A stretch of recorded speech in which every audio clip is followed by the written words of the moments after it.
Boa tarde, queridos amigos. Que Deus se faça presente entre nós. Pai nosso que estás no céu, santificado seja o teu nome. Venha a nós o teu reino, seja feita a tua vontade, assim na terra como no céu.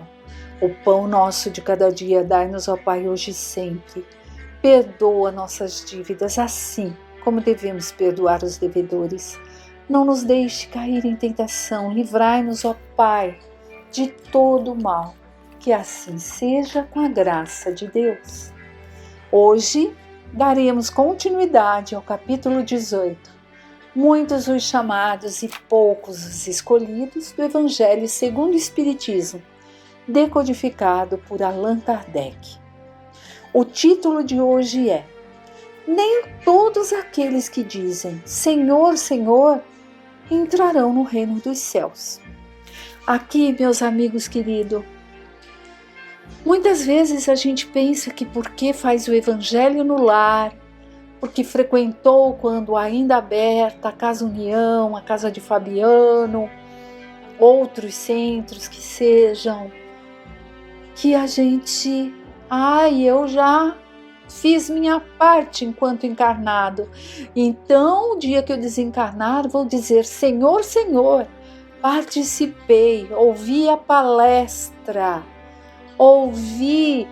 ajudei ali a servir o lanchinho para a criança da evangelização. Mas nós veremos que é tudo mais profundo. Então, vamos lá? Nem todos os que dizem Senhor, Senhor, entrarão no reino dos céus, mas apenas entrará aquele que faz a vontade de meu Pai, que está nos céus. Muitos me dirão: Senhor, Senhor, não profetizamos em vosso nome? Não expulsamos os demônios em vosso nome?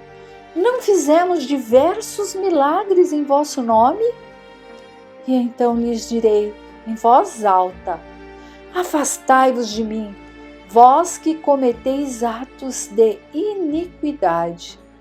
Mateus 7, 21 a 23.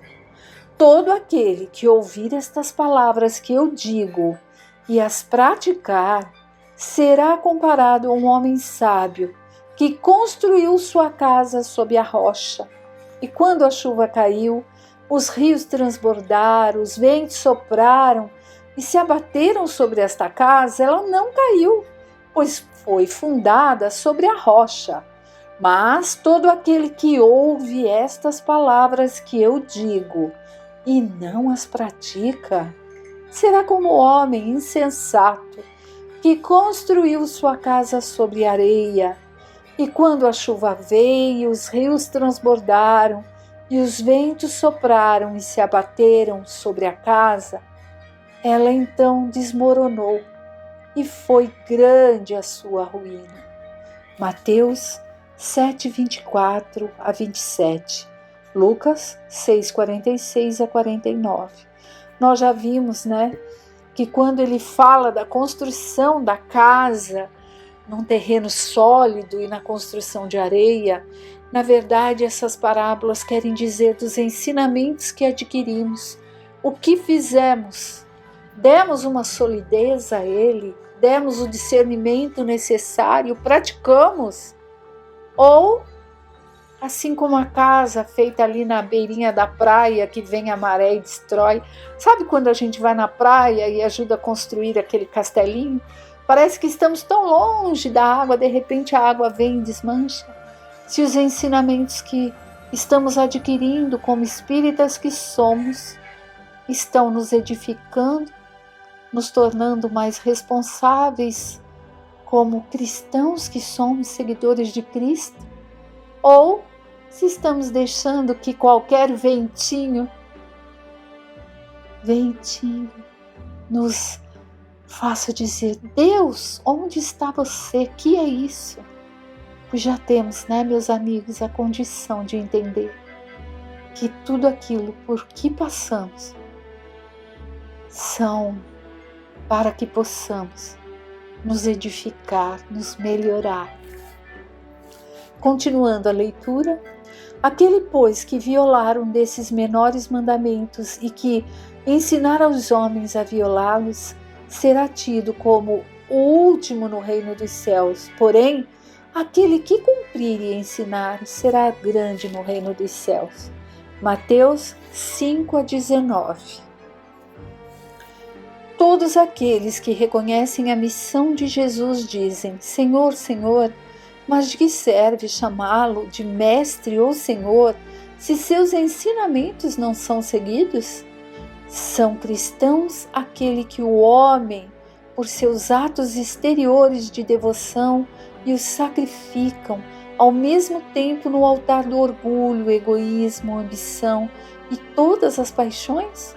São seus discípulos aqueles que passam dias e dias orando e não são nem melhores, nem mais caridosos, nem mais indulgentes para com seus semelhantes?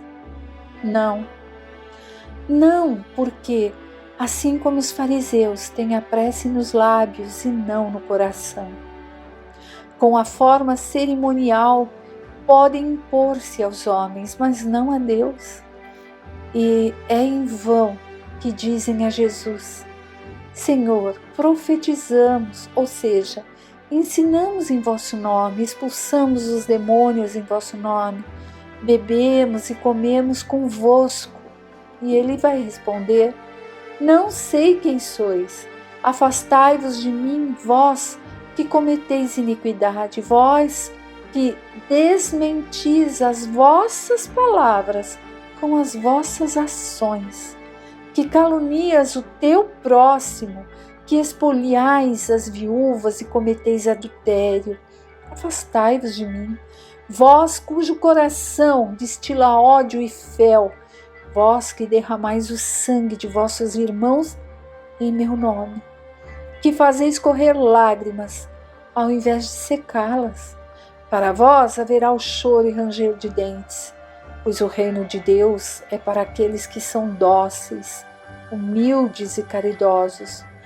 Não espereis dobrar a justiça do Senhor pela multiplicidade de vossas palavras e vossas genuflexões, ou seja, o vosso ficar de joelho.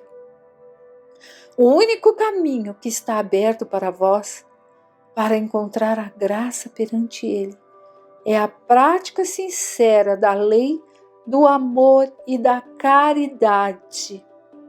Pois então, meus amigos, aqui nós vemos, Não adianta eu me trancar aqui na minha sala, no meu ateliê, ficar rezando, orando, lendo o Evangelho, fazendo a palestra aqui, falando, gravando para que vocês a ouçam depois. Se quando eu subir as escadas ali, eu der de cara com meu marido, minha filha, minha neta, e eu não praticar nada daquilo que eu acabei de ler aqui. Então são essas lições que Cristo nos trouxe e nos mostra assim, de uma forma. Não adianta eu simplesmente ter o Evangelho no exterior e na fala, o dizer e ensinar ao outro, se eu não a pratico e se eu ainda faço mal àqueles que estão à minha volta, todos aqueles. Eu dou exemplo de casa porque nessa época é com quem eu mais estou. Tem que ser a prática sincera do lei de amor e de caridade, é o que ele diz aqui nesse finalzinho. Não é palavra, não é o jejuar, não é o me colocar de joelho e ficar ali cumprindo penitência que vai me fazer melhor. São as atitudes que mostram como somos e como estamos. Continuando a leitura. As palavras de Jesus são eternas, pois são de verdade. Elas são não somente a salvaguarda da vida celeste, como também a garantia da paz, tranquilidade e da estabilidade para o homem nas coisas da vida terrena. Eis porque todas as instituições humanas, políticas, sociais e religiosas que se apoiarem nas suas palavras serão estáveis como a casa construída sobre a rocha. E os homens as conservarão, pois nelas encontrarão a felicidade. Mas as que, porém, forem violação daquelas palavras, serão como a casa construída sobre a areia. O vento das transformações e o rio do progresso as levarão de arrastão. Então, aqui nós vemos também a nossa responsabilidade no mundo físico terreno e das instituições humanas, né? Aí ele coloca, primeiro eu vou falar das nossas responsabilidades, cada um com a sua profissão, como vimos aí no início do capítulo, lá na festa de núpcia, da veste que escolhemos aqui, né? Então, se eu sou professora, que eu seja digna disso e que eu honre a minha profissão fazendo o meu melhor possível e que eu jamais diga eu não ganho o suficiente para estar aqui. Pois se eu pensar assim, eu tenho a chance de sair, de me aperfeiçoar em outro ramo e procurar o que fazer na área que eu goste e que eu não vá fazer de má vontade. Ainda mais quando se tem ali tantos espíritos, crianças, jovens, adultos, que dependem de mim para a sua formação. Formação não só do aprendizado cognitivo, mas formação no aprendizado de como ser, de como agir, de como falar. E não há nada mais gratificante do que quando passam-se anos e anos que você já não está mais numa sala de aula e você reencontra ali uma ex-aluna do prezinho que entra em contato e diz: meu Deus, passei tantos anos te procurando porque você ajudou a formar a pessoa que sou, me ensinando os valores quando eu tinha lá meus 5, 6 anos de idade. Claro que eu nem preciso dizer que nesse dia eu chorei e agradeci a Deus. E espero que para todos os outros, eu como professora que trabalhei anos e anos, quase 40 anos, possa ter contribuído ali de forma boa para cada um. E não estou dizendo isso para me vangloriar ou para cultivar o orgulho de forma alguma, e Deus me livre disso. Pois já consegui aprender o quanto isso é prejudicial para o ser espiritual que habita em mim, para o ser espiritual que sou. Mas para quê? Para que cada um na profissão que exerça, seja lá numa fábrica, seja lá de arrumadeira na casa de alguém, seja na medicina, seja na supervisão escolar, seja o gari que passa aqui me auxiliando 2 dias na semana, tirando aquilo que não pode estar no lar da gente, né? Qualquer profissão, mas todas elas são honradas e dignas. E nós, seres encarnados que somos, devemos ali fazer o melhor possível. E aí, que dizer das instituições, né? Políticas, que nós vemos aí, tantos descasos, estão ali com o poder na mão para auxiliar, mas ainda não são espíritos capazes de fazerem essa transformação neles próprios e não se deixarem levar por aqueles que buscam com que falhem, com que ajudem na perversão. Qual o nosso papel? Criticar? Não. Orar, pedir a Deus, auxilie, faça com que enxerguem a função que têm nas mãos e que a pratiquem corretamente, pois muitos estão ali dependentes da boa ação que cometerem. Nas instituições sociais e religiosas, que dizer delas, né? Trabalhar com o povo, como nas instituições religiosas, que não fique só no verbo, o verbo que se torne em ação, que seja digno, sincero, que haja coerência entre pregar o Evangelho e entre o praticar dentro das casas religiosas, sejam quais forem, que jamais se usem o nome de Deus ou do Cristo em vão para praticar guerras entre as nações, que perduram séculos e séculos, dão uma pausa e volta novamente. E cabe a nós, espíritas que somos aprendizes desse ensinamento que Kardec fez ali como uma mãe generosa quando o bebê começa a aprender a comer, sabe? E a mãe amassa a papinha, sabe? Logo a Terena vai estar nessa fase, né, Terena? Amassando a papinha porque é mais fácil para a criança engolir. Kardec fez isso.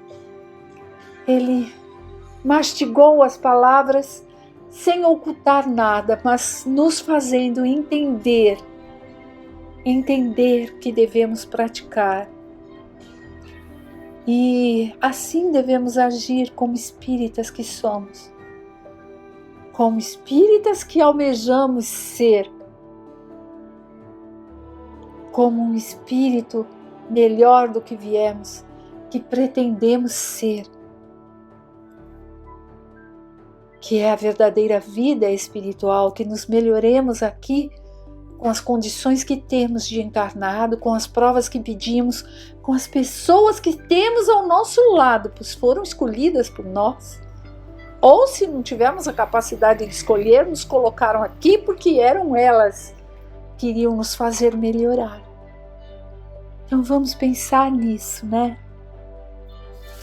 Nessa passagem, nós podemos relembrar ali do Jesus no seu aspecto, né?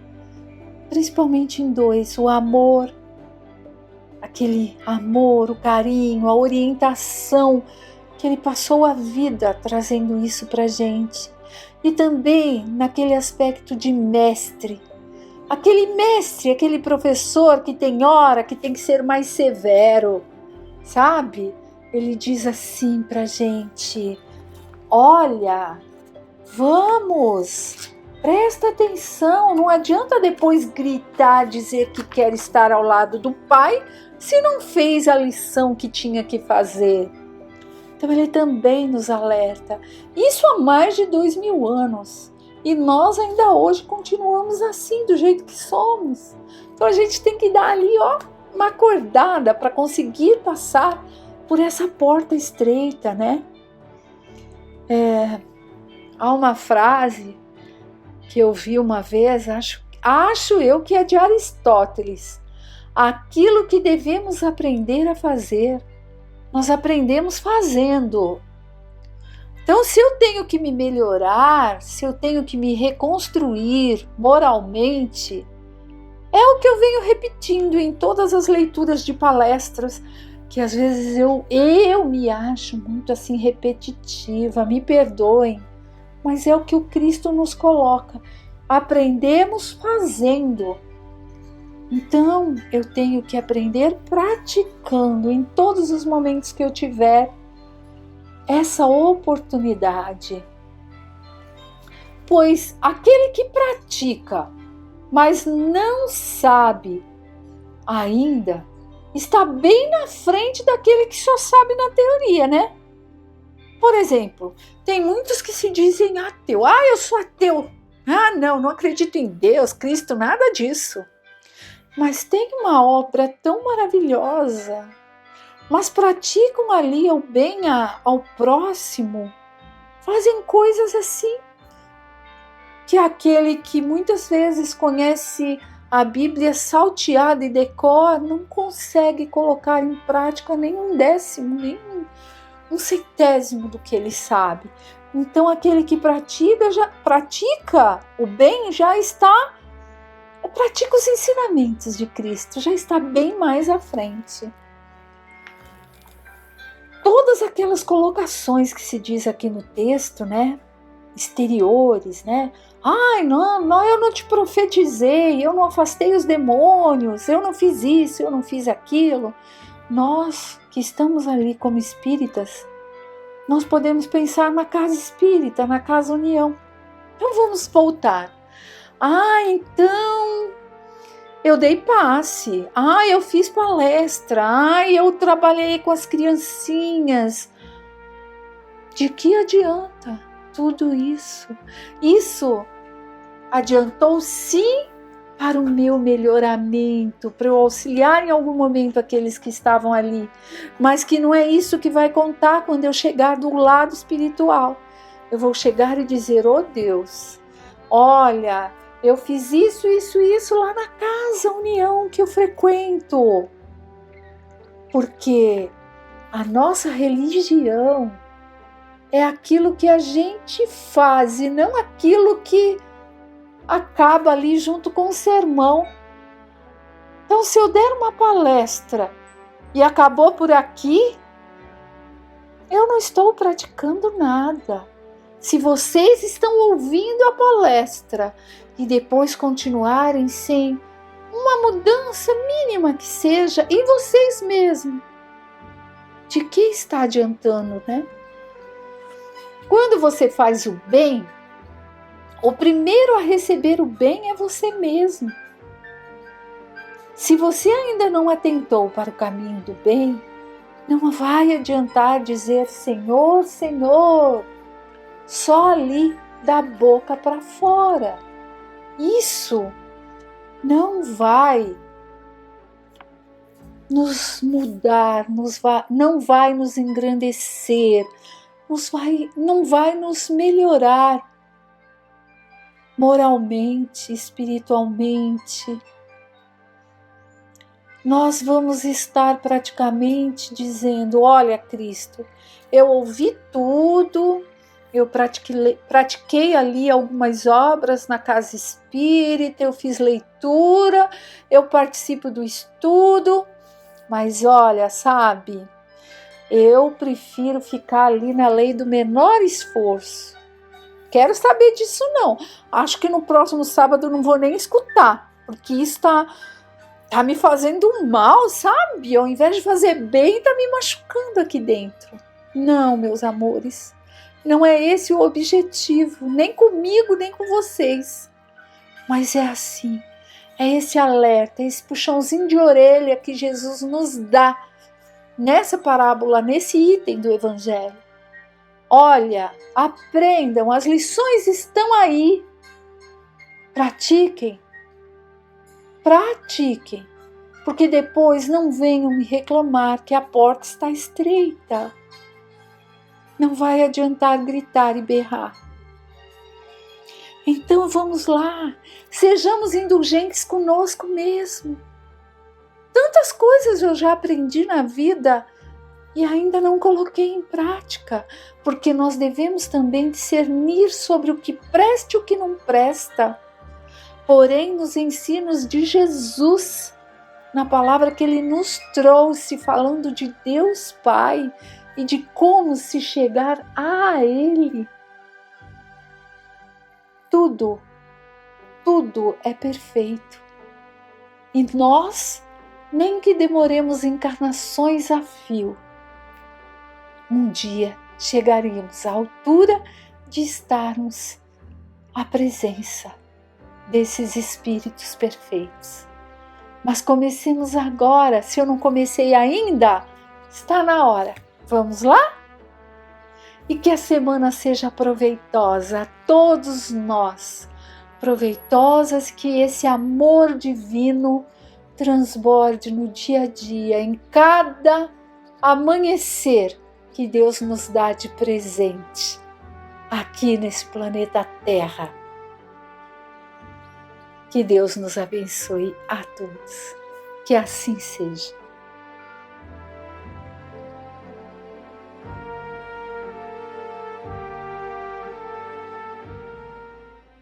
Boa tarde a todos, minha família querida. Antes de iniciarmos o capítulo 15, Milagres do Evangelho, vamos ao último item do capítulo 14, os fluidos, item 49, que diz: a obsessão e a possessão são mais frequentemente individuais, mas por vezes são epidêmicas. Quando uma nuvem de maus espíritos se abate sobre uma localidade, é como quando uma tropa de inimigos vem invadi-la. Nesse caso, o número de indivíduos atingidos pode ser considerável. E a Gênese nos indica uma reportagem na Revista Espírita de dezembro de 1862, que fala sobre essa epidemia que atacou a vila de Morzine. Quem tiver interesse, leia na íntegra, está no site da Casa de Fabiano, né? É só acessar. Eu coloquei lá. E nós vamos dar continuidade a esse tema antes de entrar no próximo capítulo, porque é muito importante a questão da obsessão. Então vamos para o Livro dos Médiuns. Livro dos Médiuns, de Kardec, capítulo 23, da obsessão. Eu vou ler alguns itens e alguns trechos dos itens eu vou indicando para vocês, não vou ler na íntegra. No item 237, Kardec diz: a obsessão apresenta características diversas que precisamos distinguir com precisão, resultantes do grau de constrangimento e da natureza dos efeitos que este produz. A palavra obsessão é, portanto, um termo genérico, pelo qual se designa o conjunto desses fenômenos, cujas principais variedades são a obsessão simples, a fascinação e a subjugação. No item 238, ele diz: a obsessão simples verifica-se quando um espírito malfazejo se impõe a um médium, intromete-se contra sua vontade nas comunicações que ele recebe, o impede de se comunicar com outros espíritos e substitui os que são evocados. Quando não se está obsedado pelo simples fato de ser enganado por um espírito mentiroso, pois o melhor médium está sujeito a isso, sobretudo no início, quando ainda lhe falta a experiência necessária. Como entre nós, as pessoas mais honestas podem ser enganadas por trapaceiros. Pode-se, pois, ser enganado sem estar obsedado. A obsessão consiste na tenacidade de um espírito do qual não se consegue desembaraçar. Na obsessão simples, o médium sabe perfeitamente que está lidando com um espírito mistificador que não se disfarça e nem mesmo dissimula de maneira alguma as suas más intenções e o seu desejo de contrariar. O médium reconhece facilmente a mistificação e, como se mantém vigilante, raramente é enganado. Assim, esta forma de obsessão é apenas desagradável e só tem o inconveniente de dificultar as comunicações com os espíritos sérios ou com os de nossa afeição. Podemos incluir nessa categoria os casos de obsessão física, que consistem na manifestação barulhenta e obstinada de certos espíritos que espontaneamente produzem pancadas e outros ruídos. Quanto a esse fenômeno, remetemos o leitor ao capítulo das manifestações físicas, o item 82. No item 239, vamos pegar um trecho, onde Kardec fala sobre a fascinação, perigosíssima, né? Vamos prestar atenção então, olha só. A fascinação tem consequências muito graves. Trata-se de uma ilusão criada diretamente pelo espírito no pensamento do médium e que paralisa de certa maneira a sua capacidade de julgar as comunicações. Um médium fascinado não se considera enganado. O espírito consegue lhe inspirar uma confiança cega, impedindo-o de ver a mistificação e de compreender o absurdo do que escreve, mesmo quando este salta aos olhos de todos. A ilusão pode chegar ao ponto de levá-lo a considerar sublime a linguagem mais ridícula. Enganam-se os que pensam que esse tipo de obsessão só pode atingir as pessoas simples, ignorantes e desprovidas de senso. Os homens mais atilados, mais instruídos e inteligentes, no outro sentido, não estão mais livres dessa ilusão, o que prova tratar-se de uma aberração produzida por uma causa estranha, cuja influência os subjuga. Dissemos que as consequências da fascinação são muito mais graves. Com efeito, graças a essa ilusão que lhe é consequente, o espírito dirige a sua vítima como se faz a um cego, podendo levá-lo a aceitar as doutrinas mais absurdas e as teorias mais falsas como sendo as únicas expressões da verdade. Além disso, pode arrastá-lo a ações ridículas, comprometedoras e até mesmo bastante perigosas. Então veja a dificuldade que é se nos deixarmos entrar nesse nível de obsessão, nesse grau de obsessão. Já no item 240, vamos ler um trechinho também, Kardec coloca: a subjugação é um envolvimento que produz a paralisação da vontade da vítima, fazendo-a agir malgrado seu. Esta se encontra numa palavra sob um verdadeiro jugo. A subjugação pode ser moral ou corpórea. No primeiro caso, o subjugado é levado a tomar decisões frequentemente absurdas e comprometedoras que, por uma espécie de ilusão, considera sensatas. É uma espécie de fascinação.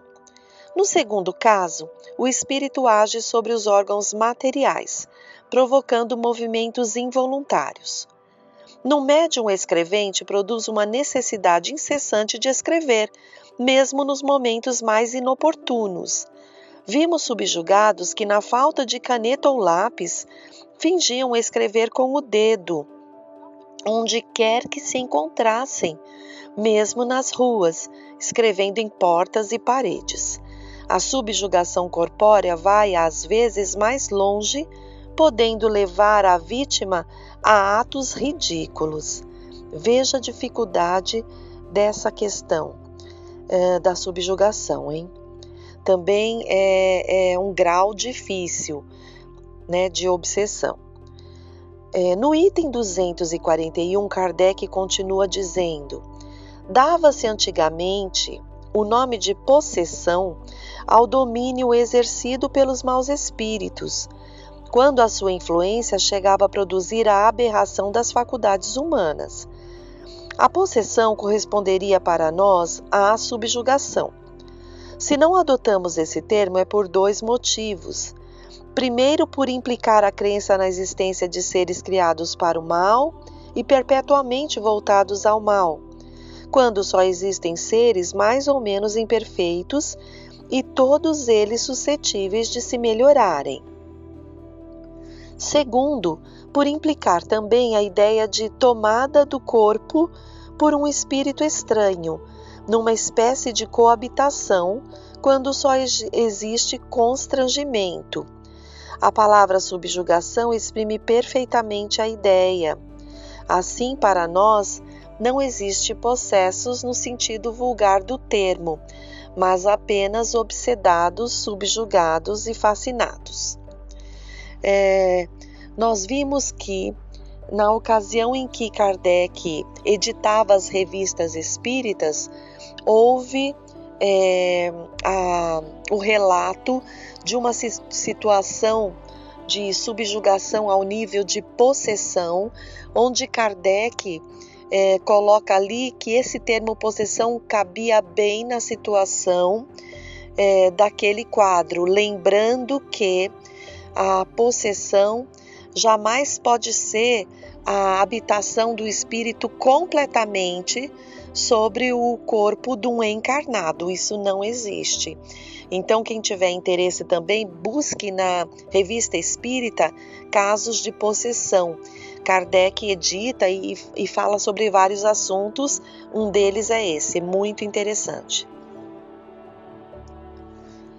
No item 242, ele diz: a obsessão, como dissemos, é um dos maiores escolhos da mediunidade. É também um dos mais frequentes. Assim, nunca serão demais as providências para combatê-la.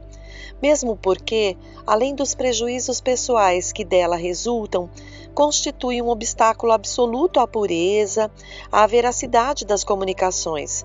A obsessão, em qualquer dos seus graus, sendo sempre o resultado de um constrangimento, e não podendo jamais esse constrangimento ser exercido por um espírito bom, segue-se que toda comunicação dada por um médium obsedado é de origem suspeita e não merece nenhuma confiança.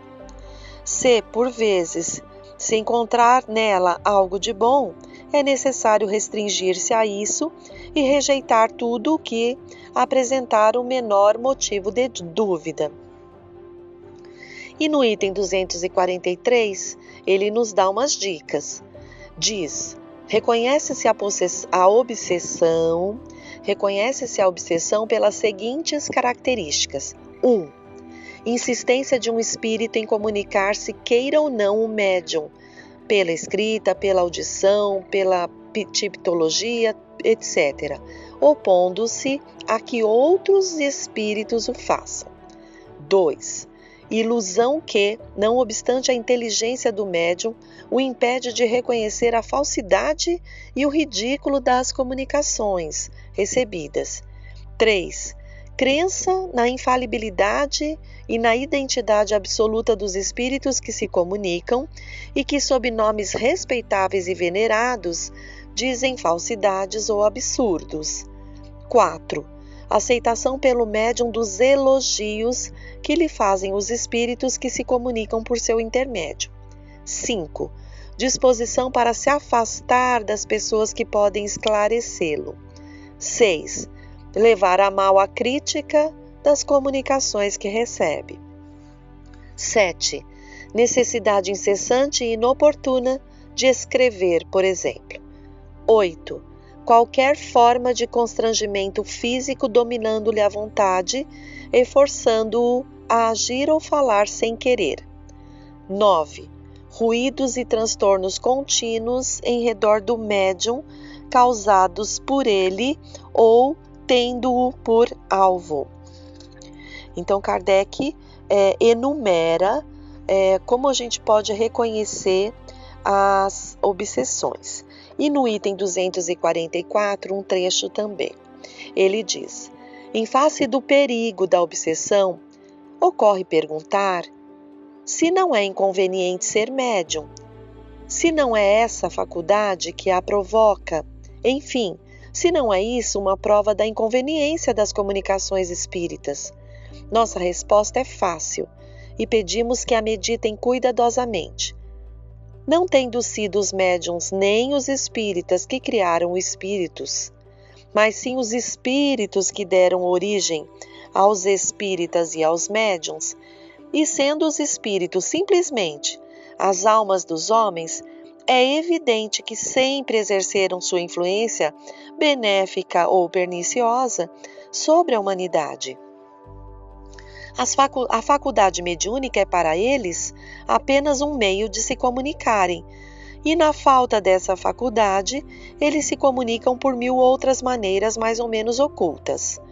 Seria errôneo, pois, acreditar que os espíritos só exercem sua influência através das comunicações escritas ou verbais. Essa influência é permanente, e os que não se preocupam com os espíritos ou mesmo nem creem na sua existência, estão expostos a ela como os outros, e até mais do que os outros, por não disporem de meios de defesa. Aí, para baixo um pouquinho desse item, pulando um pedaço, ele coloca regra geral. Quem quer que receba más comunicações espíritas, escritas ou verbais, está sob má influência. Essa influência se exerce sobre ele, quer escreva ou não, isto é, seja ou não médium, creia ou não creia. A escrita oferece um meio de se assegurar da natureza dos espíritos em ação de os combater se forem maus, o que se consegue com mais êxito quando se chega a conhecer os motivos da sua atividade. Se a sua cegueira é bastante para não lhe permitir a compreensão, outros poderão lhe abrir os olhos. Aí vamos dar um pulinho para o item 245, um trecho apenas. Kardec diz: os motivos da obsessão variam segundo o caráter do espírito. Às vezes é a prática de uma vingança contra a pessoa que o magoou na sua vida ou numa existência anterior. Frequentemente é apenas o desejo de fazer o mal, pois como sofre, deseja fazer os outros sofrerem, sentindo uma espécie de prazer em atormentá-los e humilhá-los. A impaciência das vítimas também influi, porque ele vê atingido o seu objetivo, enquanto a paciência acaba por cansá-lo. Ao se irritar, mostrando-se zangado, a vítima faz precisamente o que ele quer. Esses espíritos agem às vezes pelo ódio que lhes desperta a inveja do bem, e é por isso que lançam a sua maldade sobre criaturas honestas. Vejam, são trechos que estamos lendo aqui para melhor elucidar a questão que havíamos lido na Gênesis sobre obsessões e possessões. Mas devem pegar na íntegra esses estudos no livro dos médiuns. Estamos apenas vendo alguns trechos, ok? No item 251, Kardec diz: a subjugação corpórea tira quase sempre ao obsedado as energias necessárias para dominar o mau espírito. É por isso necessária a intervenção de uma terceira pessoa, agindo por meio do magnetismo ou pela força da sua própria vontade. Na falta do concurso do obsedado, essa pessoa deve conseguir ascendente sobre o espírito.